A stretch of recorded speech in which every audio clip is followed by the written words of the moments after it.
The following show is a Pod Avenue production. You are cordially invited to have dinner with the King. Pull up a chair and join WWE Hall of Famer Jerry the King Lawler and Glenn Moore. Enjoy.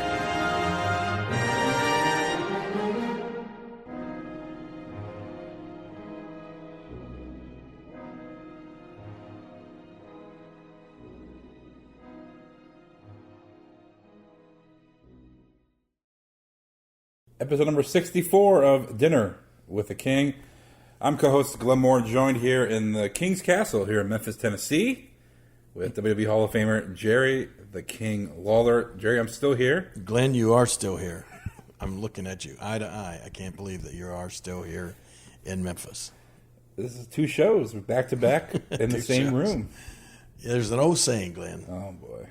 Fish and company stink after 3 days. Do you know what? Well, I'm not staying here. Well, you're pretty much company. You've been here every day. Well, I'm keeping tabs on you, King. I worry about you. You are staying in a luxury 5-star hotel. Oh, 5-star. Yeah, definitely. It's all the amenities I could ask for. That in Memphis, that might be a 5-star hotel. Tell me what was your unexpected guest that you had in your room? Well. You're supposed to be a single room, right? Just nobody but you. Yeah, a nice big king bed. Yeah, and really? Yeah, I had company in my bed. Not actually in your bed. Oh, it was in my bed. It was early in the morning. Maybe we shouldn't tell this. It was early in the morning. Yeah, a couple of days ago, and I was laying on my side, and I felt something crawl on me on my arm. No, tell me that's not true. It is true. I have pictures to prove it. Oh. And I felt something crawl on my arm, and if I could feel the legs, and I immediately, swiped at it to fling it, and I hear it hit the wall. What? And hit the wall and go down. So I immediately turn the lights on and look at this thing, and I see the biggest cockroach that I've seen in my entire life. Not the biggest in your entire life. In a hotel room, yes. Oh, okay. It was on its back with the legs, trying to flip itself over, and I killed it. And I took a photo. I'll post a photo of this thing, once the podcast is released. But yeah, that was my guest, a big old cockroach. Well, I'm sure you complained. I did. When I checked out, I complained. And they refunded all your money, of course, right? Absolutely not. What? Absolutely not. They said that, there's two doors of the hotel room. There's one that leads outside to the parking lot and one that leads inside, the inside hallway. So they said, with the door that leads outside, sometimes stuff gets, insects come underneath the door. Oh, I see. I mean, I've stayed at hotels that have outside doors. I've never had a problem before. And cockroaches, if there's one, there's a million of them. Well, that's probably true, yeah. So this one was big and fat, so it must have been eaten very well. Well, I apologize for that happening to you. Should I say the hotel? Should I say? So you know what? Since they didn't give you your money back, is it like it wasn't like a Holiday Inn Express or no? It was it Marriott or no? Absolutely, come on. Well, it wasn't like Like I think the Hilton headquarters are here in Memphis. Yeah, it wasn't a Hilton. Wasn't a Hilton. It's America. Not the Peabody. No. Okay, let's see. America's Best Value Inn. America's Best Value Inn. Yeah. And now I stay there. How did you do on Earth? How would you manage to stay there? Well, I stayed there back in January when I came here to Memphis in January, and not a problem. It was perfect. Clean room. The room is clean. It just had a freaking cockroach in it. But it's America's Best Value, so it's cheap. Supposedly. So they said they had a pool. They have a pool, but it wasn't open. The tarp was over it. And it was, fenced in, so you couldn't get in the pool. I mean, the pool was inoperable. Yeah. And the breakfast, they had a continental breakfast. What was that? And what did that entail? Cereal. Cereal? Yeah, Raisin Bran or Frosted Flakes. You had muffins. You had blueberry or chocolate chip muffins and banana nut. And they had a waffle maker. You can make a waffle with syrup and butter. Wow. And coffee. That's it. No protein. You had to go like down to the office to get this? Yeah, you had to go to like down a little office area. You could not take any food back to your room. You had to eat it there. No, come on, really? You had to eat it in that area. Oh, so I mean, did you actually go and say, "Hey"? I showed him a photo. I'm like, "Yeah, I had a cockroach roach in my room." Yeah, he goes, "Oh, I'm so sorry," and he goes, sometimes it goes underneath the door. I'm like, "Whatever, man." So I complain. I booked it on hotels.com. I complained to them. Yeah, and they gave me a credit. Oh, well, good. Which counts for like a day and a half. That's good. So at least you got something out of the deal. Yeah, but still, I mean, no, I know that is a bad experience. That reminds me, I swear, one time, this has been like maybe a year or so ago. I don't even remember what the circumstances were. I think I was up there for a Comic-Con, or it may have been, it was obviously a Comic-Con, because the WWE would have booked my hotel at a nice hotel. but there was something going on. The Comic-Con was in Buffalo, New York, or Niagara Falls. And anyway, all of a sudden I get up there, I get off the plane, and I just start going around looking for hotel rooms. Yeah. And I don't know what was going on, but something was going on. Somebody told me, like after the third hotel I tried to check in, they were all full, that something was going on in Buffalo. All the hotels were full. So I'm going, oh my gosh, what am I going to do? And anyway, I get a call from Brian. And Brian was working a show up there, and he already had a room booked. And so he tells me where the room is, the hotel, and that he will be there later on that night. So I'm going to get to share the room with Brian. So I get there first, and I go up and tell them, they give me a key to the room. I go and I open the door to the room. And unfortunately, of course, there was one king size bed, like that's what he had rented. So we're gonna have to share the bed.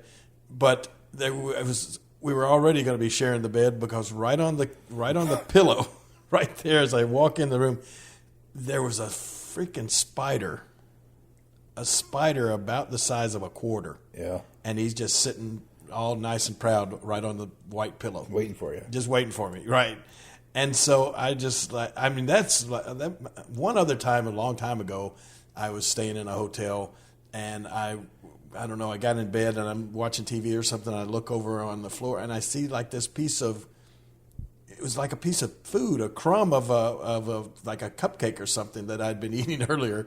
And it's just like moving across the floor. Right. So I get up and I look, and it was, honest to goodness, like a whole line of ants. It literally stretched all the way across the room, coming from like what the guy told you. Yeah. It was coming from underneath the door, going to the other side of the room, and they were like, one of them was carrying it, or they were passing this little crumb of a cupcake along the room, and that was like the only other time I can really think of as insects being in a hotel room, except for the spider one, and the spider sitting there on the bed, on the pillow. So I take a picture of it. Like you did, I take a picture of him while he was still alive, just sitting there, right? And then I whacked him with something, I don't know, but I went straight down to the lobby, and it was funny. There was a young lady working behind the desk, and I walked up and I just turned my phone towards her, and I said, "This was on the pillow when I checked in the room." And she looked at it. She said, "Oh, that's nothing. You should see some of the ones that we get in here in the summertime." Yeah, it was like just to her, it was like no big deal. And I said, I realized there was going to be no help there at all. So I just said, "Okay, well, I killed him. Everything's okay, I guess." So I went back to the room, but I didn't even expect any kind of deal or get free room or anything out of that. But so you got $75 credit. Yeah, but for the hotels, it's not like a refund of my money. Yeah, it's a credit I can use for a hotel. So I can actually stay a couple more nights if I wanted to, King. Man, no, wait a minute. No, I'm leaving the night. No, now if that had been downtown Bruno back in the day, I think he used to carry a roach with him, a dead roach. Why? Oh, he would take a picture of it in his hotel room after he got ready to check out. God. And then get a credit, or something like that. That's a good little con right there. There you go. You probably. I should have scooped that thing up, man. Darn it. Man, but there was also a bug on the wall. It was like no way, a hybrid of a cockroach and the grasshopper looking thing. It was just sticking on the wall. I got a photo of that too. Was it alive? I didn't touch it or anything. It was just chilling. I mean, it was sticking on the wall. So that was. This has been quite an eventful trip. And there was no fitted sheet for the bed. They took a big old, king size and just tucked it in. Yeah, there was no fitted. But it was a pillow. Was it tucked in at the bottom where you had to put your feet in, try to pull it, kick your feet up and down and try to get the bottom? I hate that. Yeah. Every time you go into a hotel, it's always tucked in so tight at the bottom of the bed, right? But the lady was a big fan of yours, the housekeeper lady. Really? Yeah. She loved Jerry Lawler and Memphis wrestling. So I bet the roach was a fan, and you killed it. It's still there. I bet you they didn't clean it. Oh, yeah. No, come on. It was right by the door. I doubt they picked it up. Okay, so anyway, tomorrow you're going to be you're heading back out of town, back up to Cleveland, Ohio. Yeah, I'll be back in Cleveland. Out of your hair. Tomorrow, I'm going to be. I apologize to the people up in Boston. I was supposed to be at the Boston Comic Con. Mike Kingston, my buddy with Headlock Comics, he was still there, and I couldn't muster the whatever. I couldn't go up there and be around the people all this past weekend, but so I missed the Boston Comic Con, and I heard from Mike the day after, and Freddie Prinze was up there and said to tell me hello. You remember Freddie Prinze? Oh, He used to work on the WWE Creative, and it was a bunch of cool stars. Who else was at the Boston Comic Con that I was looking forward to seeing since I hadn't seen him since we did the movie together? It was Michael J. Fox. Mm-hmm. I wonder if he even remembered that I was the what was my name in there? Lobotomizer. Was it? Yes, I was the lobotomizer, and I picked him up and did a little airplane spin with him. But I'm sure he remembers you. Anyway, that was this past weekend. But now tomorrow, I am going to. Should I say tomorrow? Anyway, it's Thursday. Yeah, this releases on a Wednesday. Tomorrow's Thursday. Officially. Okay, tomorrow Thursday, August the 16th. I'm really looking forward to this. Good old JR and I are going to be in Nashville, Tennessee at Zany's, and it's the first of our our two-man shows that we're going to do where we just. Honestly, the reason I'm really looking forward to it is because I have no idea what we're going to do. We haven't even sat down and said, what's this show going to be like? It's just going to be a bunch of people get to come in and hang out with JR and I, and I guess we'll I'm sure reminisce a lot about the our time together in the WWE and road trips, and I'm sure there'll be question and answer session and autographs and all that sort of thing. But it's going to be a lot of fun, and I'm really looking forward to seeing JR. I hadn't seen him in a few months, so. That's tomorrow at Zany's in Nashville, and I think there may be a ticket or two still available. Yeah, and there's VIP too. People can meet you and hang out before the show or get autographs. You probably know more about this than I do. Well, I'm not going to be there. Well, why not? I may come to the Chicago one. Oh, there's another one. You're right. Coming up the following week on the 23rd of August. We're at Zany's at Rosemont, basically Chicago, right outside Chicago, Rosemont, Illinois.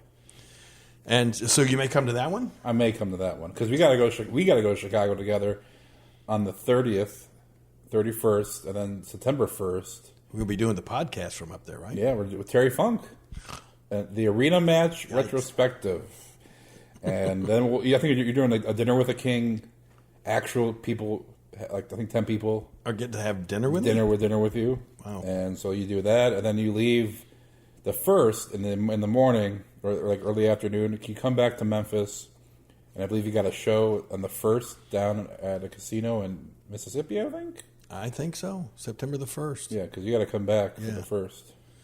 But you know what I'm going to be at before? I mean, after this Thursday, this coming Sunday, I'm going to be at SummerSlam. Yeah, in New York City, New York. Brooklyn. Absolutely. You doing a pre-show? I'm looking forward to that. Honestly, probably. I'm not really sure. I spoke with Kevin Dunn the other day, and he wanted to make sure that I was felt up to coming, and I said I definitely want to be there. So that's going to be the 19th SummerSlam. That's big. Yeah, that's big. Big commentary news. Renee Young is going to be doing a Raw. Mm-hmm. I don't think there's ever been a woman. I think there has been a woman decades ago that did Raw, or did some kind of commentary with Vince. Yeah. Now we've had tons of girls do that, like guest commentary and that sort of thing for a match or that thing. But you're right. I don't know if I can. I know it hadn't happened in a long time. Right. It's been a while. Yeah. So you're gonna have Michael Cole, That's cool. Corey Graves, and Renee Young doing commentary for Raw. Well, it already happened, but it's gonna be tomorrow officially. Mm-hmm. Yeah, looking forward to that. And she's going to be doing commentary of the Mae Young Classic, which is a tournament. And I see that Michael Cole's in there with them. Whether they think they can't do it without Michael Cole, I think Renee could have done Michael's job for that pay-per-view. Well, then they have Lita, who's going to be doing color as well. Lita's very good at it. Yeah, you could have had Renee and Lita do it. Yeah, you could have. I think 3 is a crowd. 3 is too much. Oh, well. For a commentary team. Yeah, Michael doesn't need to talk a whole lot during that. No. This needs to be all females. And the female pay-per-view, Renee's going to be doing that as well. Mm-hmm. So it's good to see Renee. I like Renee. I think she's a sweetheart, and I like it. Oh, no, wait a minute. Are you talking about Michael Cole as for the Mae Young Classic? Oh, I thought you were talking about Michael Cole is going to be for the all women's pay-per-view. Yeah, no, they haven't announced that. They haven't announced that. I know Renee's going to probably will do that. Oh, okay. Well, then that's I don't have any problem with him being involved in the Mae Young Classic. Yeah. But the all women's pay-per-view. I think all women's pay-per-view should be all women. Yeah, I really do. That'd be great. This is going to be interesting for a pay-per-view all women. You see indie shows do all women pay-per-views. Mm-hmm. But for WWE to do one, I think it's awesome. I think it's going to be really, certainly groundbreaking. Never been done before. So I think it's going to be really, really good. Something fun to watch. So the only person I could think male wise that should be on the all women's pay per view should be James Ellsworth. Oh no, a guy that you wrestled. Sunday. just because now he's calling himself he's trying to revive the Andy Kaufman gimmick of the intergender champion where he goes out and wrestles just women, right? Well, he talked a lot of smack to you before the match last Sunday, and you pile drive him down back to Baltimore. But yeah, that took place last week. So yeah, it's good to see you back. In the swing of things, making appearances, going out for wrestling. I know this is obviously a hard time for you. It has been the most difficult time of my life. I can't even I say you can't imagine, because there are certainly a lot of people out there that have been through and lived through the same type of thing that I've been going through for the past couple of weeks.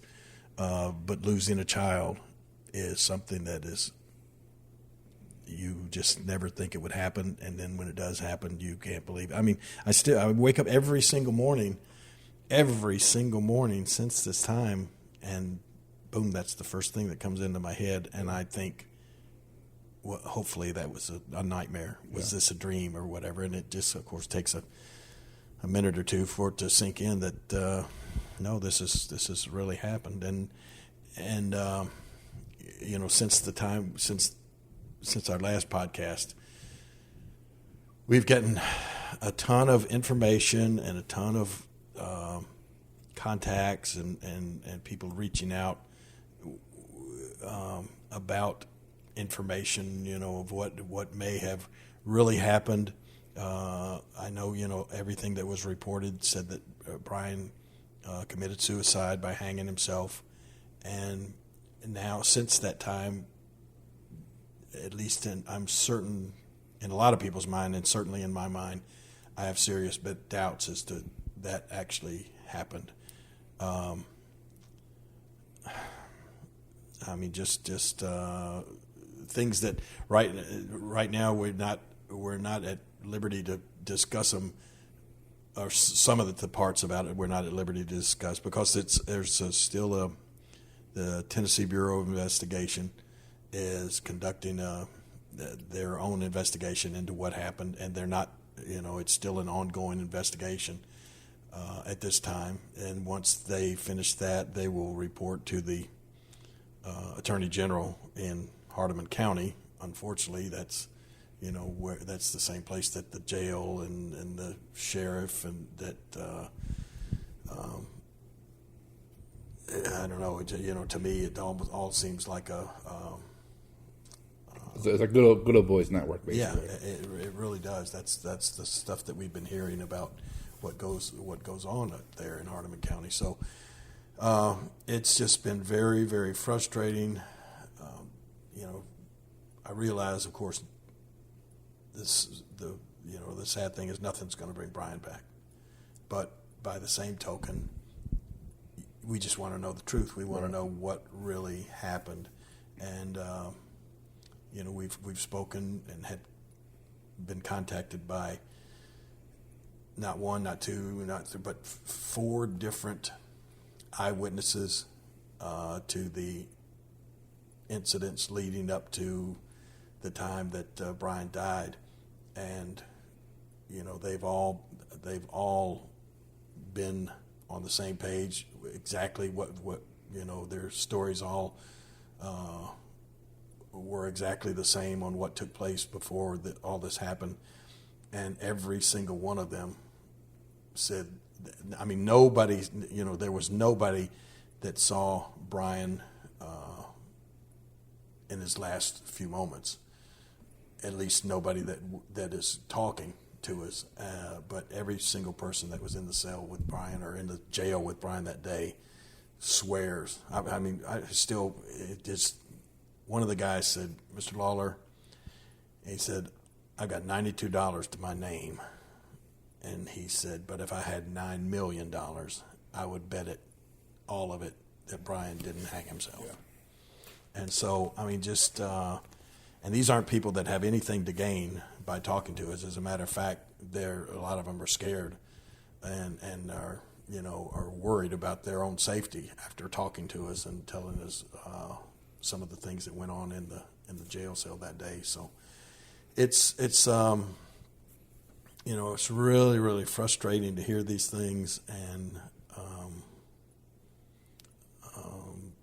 but we just want to try to find out what really happened to Brian. Yeah, I know you've been talking to some local media here in Memphis. Yeah, we've spoken to almost all the TV stations here in Memphis. Every one of them have done a feature story on this, and the Commercial Appeal, the newspaper.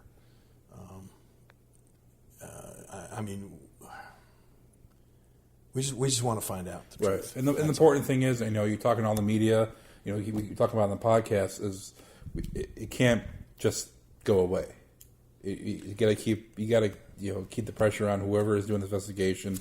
Keep the pressure on the people to give you the truth, because I would assume that these people are hoping that you move on with your life and just accept what they tell you, which is not the case. Well, we certainly don't think it's the case. Right. But it's just the frustrating thing about it is because the TBI people, they don't have to give us any information at all until the investigation is finished, and they have not. And we'll even ask about how long these investigations might go, and they said one of them went 11 months at one time. Yeah, so they're it's just frustrating. It's very, very frustrating. But once we see the results of that investigation, then we may have to launch an investigation of our own. And this is not about a lawsuit or trying to sue the jail or sue the sheriff or sue the county or anything. It's not about that at all. It's just about finding out what really happened. Yeah. If people are curious about what Jerry said to the TV stations, Jerry posted on his Twitter on Dinner with King. It's on our Twitter. So I know a lot of people outside of the Memphis area listen to the podcast. So go to Dinner with King on Twitter, and you can watch the newscast of what Jerry said on the TV station. And see some photos that they provided as well. And, keep talking about Brian. I know a lot of people have tweeted photos, videos of Brian and news stories. So I think, people are saying, justice for Brian, rightfully deserves the justice for Brian. King, and this podcast is yours. It's your baby. Even though I love talking to you each and every week. So I know people will be asking about updates about what's going on, and you can say whatever you want whenever you want. But I also wanted to have this podcast to be an outlet to have some fun, take your mind off things, relive some things you did in your life throughout the years, and just kind of get your mind off. And that's why I stayed down here for 10 days, King. I was worried about you. No, and I do appreciate that. And I want to once again say thank you to. I mean, it would be impossible to take now till forever to try to thank each person individually that has reached out and sent their prayers and their well wishes and their flowers for Brian and cards and letters. Everything you could think of, people have just. The outpouring has just been amazing, and all the way from family to friends to fans, other wrestlers, and it's just been amazing how much Brian was thought of and by how many people, and that's one of the reasons that we're going on with it. I don't want. It's just like, hey, we just want justice for Brian. That's right. Basically it. Yeah. Well, he deserves it because all the details surrounding this doesn't add up at all. And it's just, like I said, if you guys want to watch the video on our Twitter, Dinner with King, you can watch the newscast. We post them all whenever Jerry does an interview locally in Memphis. You can be able to do that. And also the Jerry Lawler's Memphis Classic Memphis Wrestling Show with Brian is on Jerry's website if you want to watch that with some classic matches with Brian. King, I don't mean to switch. You mean anything else you want to add about the investigation, or you personally with what's going on? I'm sure people, worried about you. They want to know, more. But anything else you want to add about Brian before we switch gears? I mean, I'm really, literally texting, as you can see, while we're trying to do this interview. A reporter from Channel 24 here in Memphis is asking for some pictures that they have used in other reports, and I think we talked about the fact that some of these pictures, and my attorney Ted Handsome said a picture's worth 1,000 words, and there are a couple of pictures that of Brian after he passed where I guess they said that he was hanged by shoelaces, and there are a couple of pictures of Brian's neck where if it's almost the bruising from what would be a shoelace apparently goes around his neck on each side, the back, each side, and then it stops in the front of his neck, and the bruising stops for what would be about the distance of his hand. Mm-hmm. As if, and then when we look at a picture of his hand, there's a bruising that looks just exactly like the bruises on the side of his neck going along the inside of Brian's hand, which to me looks like he had his hand trying to pull something off of his neck that may have been choking him. It's just, those pictures aren't consistent with somebody hanging themselves. Right. So there's just a lot of stuff that we have talked about a little bit, but then there's just still a lot of stuff that we can't talk about yet. Right. Even with shoelaces, I mean, Brian's was built because shoelaces support a guy of that physique to hold them up, and I don't even know a place in the cell where that's able to hold up someone that right. Well, and that's been the other part of the mystery, so to speak, is the fact that the cell that Brian was supposed to be in has absolutely no place that you could tie off a shoestring or rope or anything, in order to hang yourself from it. It's just, so many questions. We're waiting on. There's even questions about the surveillance cameras in the jail. This is a fairly new jail with supposed upgrades. Some of the inmates said that cameras are everywhere, and that one of the inmates said, "Man, you could walk over in the pod and start to pick up a piece of paper, and the voice would come over the intercom. Don't pick up that piece of paper." It's like they were being watched at every step they made, every time inside this jail. So if that's the case, then why haven't they come forward with video of what took place? Then we also heard, this is just a rumor though, that we have to substantiate, that 20 of their surveillance cameras were inoperable.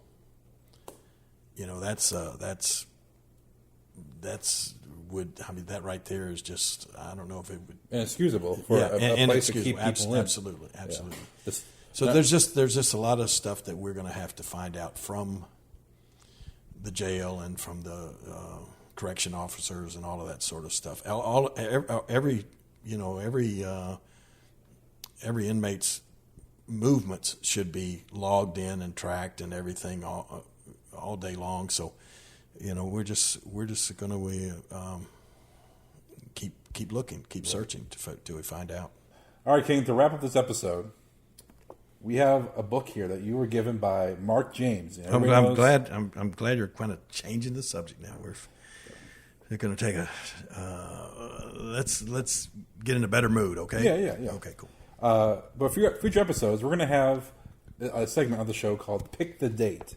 Now, Mark James has compiled 4,000 of your matches from 1970 to 1996. Yeah, well, hang on now. Part one. You're showing this to me, but everybody that's listening to the podcast has no idea what we're about to talk about. Well, Mark James, good friend of ours, mine especially, and I mean he's like a Jerry Lawler Memphis wrestling historian. Right. This guy, either he can remember or can find out everything that ever happened in Memphis wrestling, going back way before me.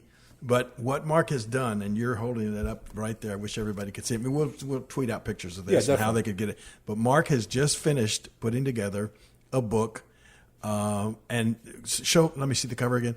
It says Jerry Lawler Record Book, 1970 to 1996. That's on the cover. It says over 4,000 matches and results. This is part one. And it's part one. From 1970 to 1996, there are 4,000 matches that I was involved in. And somehow Mark has found out the time, the date, the place, and the result of every one of those 4,000 matches. He's compiled it into this book that is,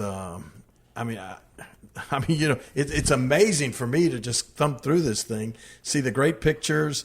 There's some great stories in there. Some people wrote I can't believe some people wrote some nice things about me in the front. Me too. You can't believe it either? I can't believe it either. But anyway, it is really a cool book, and especially if you like Memphis wrestling and if you like the King at all, you can find. I saw that. He even quoted. Well, you know what that means when you put your name in there. What does that mean? You'll buy a book. Of course, I'll buy this book. I found that out back when I was writing my book. It's Good to Be the King. Sometime, I think for Simon and Schuster or whatever. Anyway, they said anybody's name that you mention in your book, they'll buy a book. Yeah, and I found out that was true. So he named about 20 people. I name dropped everybody back in the day, and I'm sure he has here too. Well, this is a proof, so I know people at home are probably wondering, how can I get my hands on this? How can they get their hands on it? Well, it's a proof, so I don't think it's for sale yet. It's still in editing. Oh. But I assume it's going to be at MemphisWrestlingHistory.com. Oh, which is on the front of the book. MemphisWrestlingHistory.com. So people can go there. I'm sure this book will be up there. Mark James, follow him on Twitter, Facebook, Memphis Wrestling Historian. But Jerry, like I said, it has every single match broken down every year, And, it goes by who you wrestled, if you were a champion, what kind of match it was, if you won or lost, where it was. So, future episodes, we're going to have Pick the Date, King. So, King is just going to blindly pick a date. He doesn't I'm going to pick a date, or you're going to pick a date. See if I remember. We'll go back and forth. But we'll pick a date. Say, we have a special listener here at the table. Well, that's what I was going to say. If you're going to start with this right now, come over here, Peyton. You heard me mention his debut on the podcast. You've heard me mention Peyton many times. It's Lauren's son, probably basically like my stepson for the past almost 8 years, right, Peyton? Yes. So now, I've told this to many people. It's like Peyton seems to know more about my career than I know about my career, and I can tell you he knows more about basketball, football, or baseball than I can even remember. He'll dab the haters and all of that stuff, but he's got a very good memory, and he's really up on sports in general. So, Peyton, can you help me try to remember? He's going to hit me with some dates.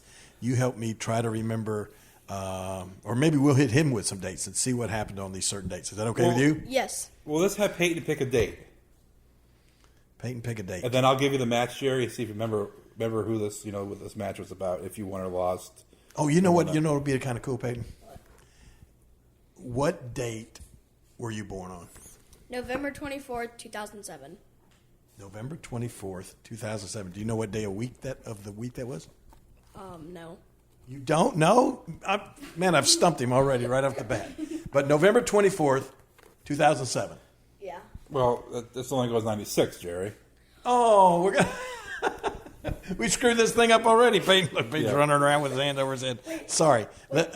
What does it go to? What does it go to? 96. From what? What's the beginning? 1970. You can't go back that far. Mom, was she born in between that? Yes, she was. Yeah. She was born on November 30th, 1988. All right, so let's go thumb through the book here. Now, wait a minute. Now, 1988, that was a big year for me, Peyton. You realize some of the things that happened to me in 1988, right? Yeah. Yeah, well, okay. But I don't know what... That was the year that I won the AWA World Championship. I also won the Unified World Championship at Superclass. So, November 30th, 1988. Well, you did not wrestle on that date. What? But you wrestled 2 days before. That's the closest date to that, to Lauren's birthday. So, in November 28th, 1988, you wrestled in Memphis, Tennessee. Yeah. And you were teamed. This was a 6-man tag team match. Wow. You were teamed with Bill Dundee and Rick Casey versus Robert Fuller, Jimmy Golden, and Sid Vicious. Rick Casey, don't even remember him. And do you remember if you won or lost this match? No, I don't remember that match. Well, you went over. You won. I won? You won. My team won? Your team won. Sometimes, remember what I've said about your mom and makes her mad when I tell people? You know, I've told this story many times. It was like when the guy wins the Super Bowl, they interview the quarterback and they said, "Where are you going to go now?" And he says, "I'm going to go to Disney World," right? And I told her, I said, when I won the AWA championship, they asked me, "Where are you going to go now?" And they said, "Jerry, you've just won the AWA World Championship. Where are you going to go now?" And I said, "I'm going to go attend the birth of my future wife." Oh, my God. That's terrible, isn't it? That's terrible. But guess what? It's sort of true. Yeah. It's true. The 2 nights before, you wrestled Wahoo McDaniel. You remember him, Peyton? Yes.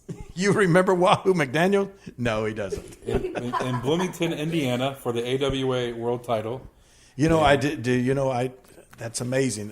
If you had asked me, I mean, I knew Wahoo and about his career and that sort of stuff, but I do not remember wrestling Wahoo McDaniel. Yeah, that was in Bloomington. Yeah, you wrestled him a few times in those 2 weeks. Wow. Minneapolis. Where?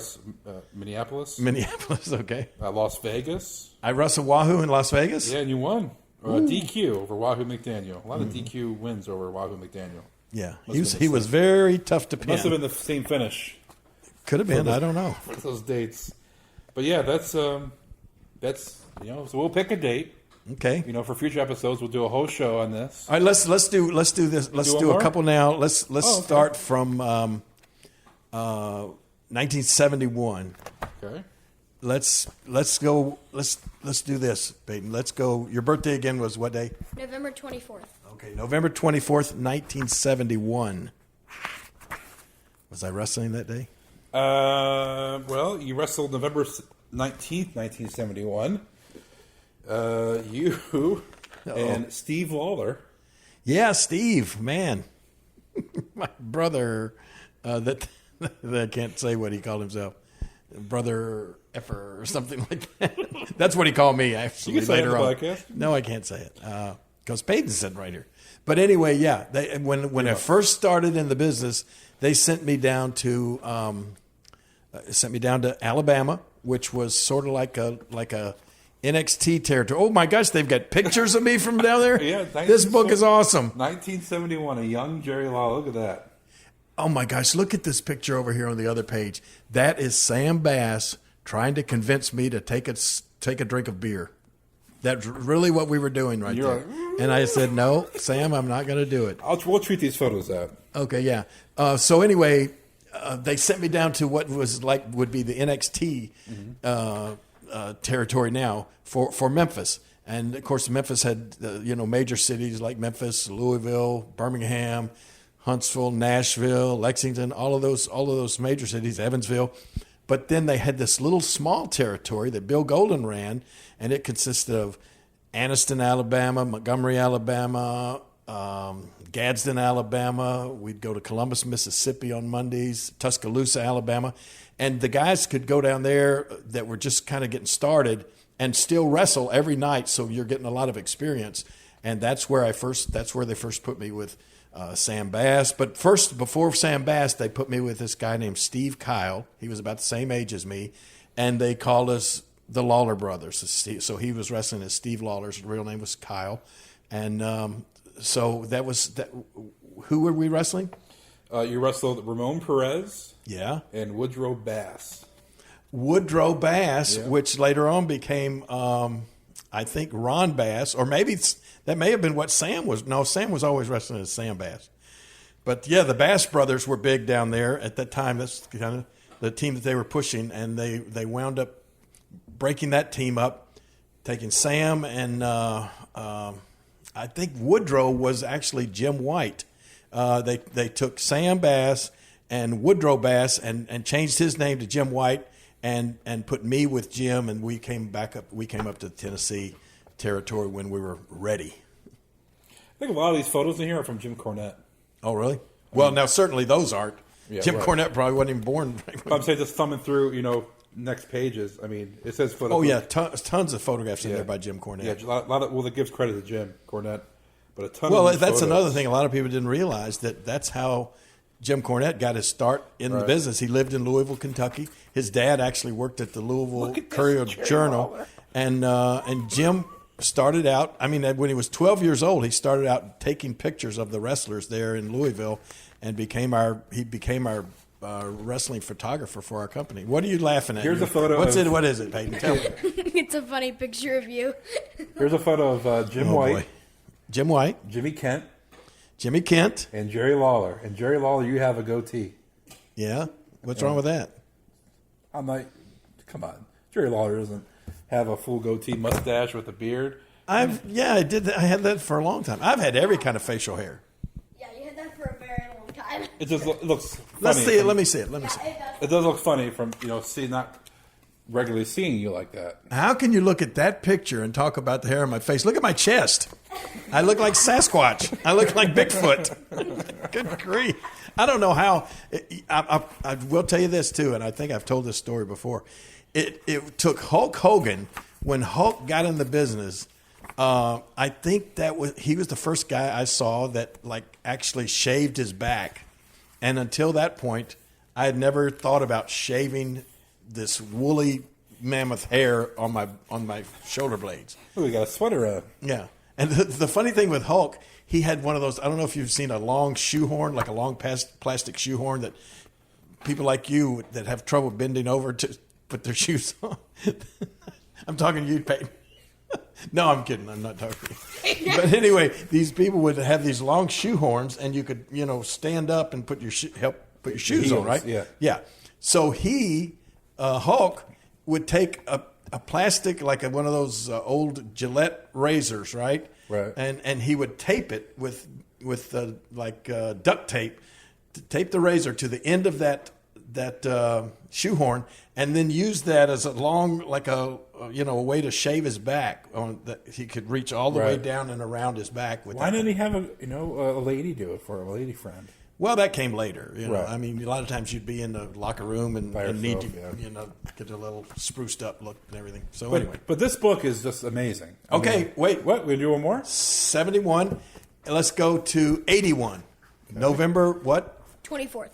November 24th, 1981. Gosh, look at all the matches. All right. Is there only a match on that date? On that date, yeah, there is. November 24th, 1981. All right. Louisville, Kentucky. That's a Tuesday night. Tojo Yamamoto, Ewan Tojo versus Nightmare and Speed with Jimmy Hart. Wow, Nightmare and Speed. See, there's another. I, of course, remember one of the Nightmares was probably Danny Davis. I'd have no clue who Speed was. Yeah. But Louisville, Kentucky, you and Tojo. We obviously won that match, You obviously won the match. I'm sure we beat Speed because he was like a nobody. So me and Tojo won in 1981. And the day before in Memphis, you faced off against Super Destroyer. Super Destroyer? With Jimmy Hart. Yeah. You had a pile driver legal match. Ooh. In Memphis. You won via DQ. Yeah, I'm sure I couldn't pile drive Super Destroyer. He was a big guy. Yeah. Andy Kaufman was on the card again, and he beat the first three ladies, and the fourth went to a draw. Oh my gosh! What year was this? 1981. 81. Oh my gosh, that is amazing. That was like the first thing that Andy did when he came to Memphis before I convinced him to wrestle me. I mean, he just came down there, was wrestling women. Yeah. I bet it doesn't say anything about the attendance, does it? No attendance. Doggone it. But November 30th is when Kaufman returned, and that's when he pinned Foxy. Yeah, and you came out, and the rest is history. The rest is history. All right, let's go one more decade later. November 24th, 1991. You didn't wrestle that much second half of this year. Oh, I took some time off. You did. Okay, November 25th, 1991. The next day. In Memphis, Tennessee. Yep, Monday night. USWA Unified World Title Match. Oh, boy. Versus Kamala. Kamala, the Ugandan Giant. And you lost to Kamala. And that was a title match? That was a title match. Kamala became the Unified Heavyweight Champion that night in 1991. Yes, 1991. Wow. Yes. Yeah. Say that again. The banana. He's the one with the banana on his stomach. With the half of Also known as a moon. It was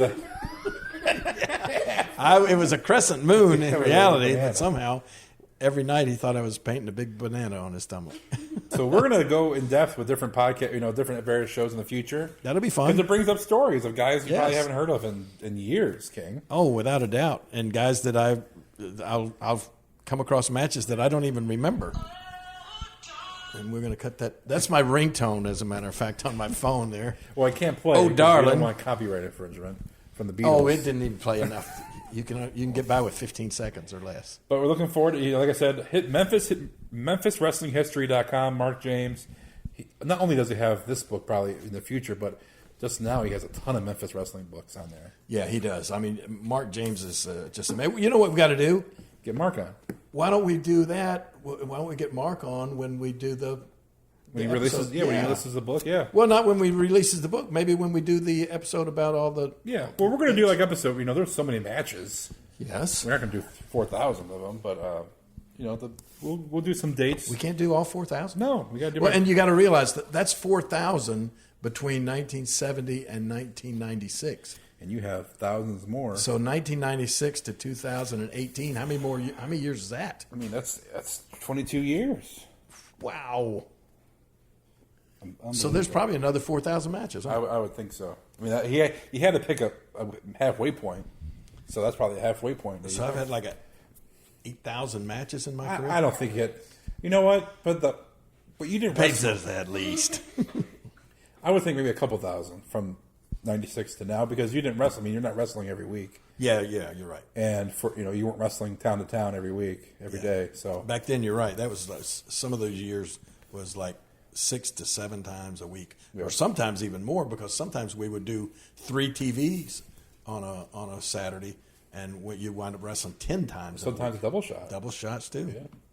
So looking forward to doing those episodes. Well, we'll get Mark on. Mark, oh, he'll be great. He'll be terrific to get on. Anything else you want to add, King? I know we dropped some dates where you're going to be, especially tomorrow. You're going to be in Nashville. Yep. With JR. So looking forward to an episode about that next Zanies week. in Nashville tomorrow. You gotta Thursday. Get JR back on the show. Thursday, the 16th of August. Just tomorrow. Me and JR. Zanies in Nashville. And then the following Thursday, the 23rd, we'll be in Rosemont, Illinois at Zanies, in basically Chicago. And then this Sunday is SummerSlam. SummerSlam. Man. Looking forward to seeing you on TV, WBTV again, hopefully. Yes, sir. I'll be there. All right. Well, King, we'll wrap it up. We'll be back next week with a new episode of Dinner with the King. Follow us on Twitter at Dinner with King. We're on Facebook. We're on YouTube. We're on all the podcast apps. PodAvenue.com/King. Make sure to check out Jerry Jarrett's podcast on Pod Avenue. PodAvenue.com/Memphis. Make sure to check out that episode. He did a really nice episode about Brian Christopher last week. So make sure to check that out. All right, guys. We're going to say goodbye. Say goodbye, Peyton. Bye. No, I said say goodbye, Peyton. Goodbye, Peyton. Perfect. All right. Dabbing those haters. He's dabbing the haters right now. All right. We'll talk to everybody next week here on Dinner with the King. The preceding show is a Pod Avenue production.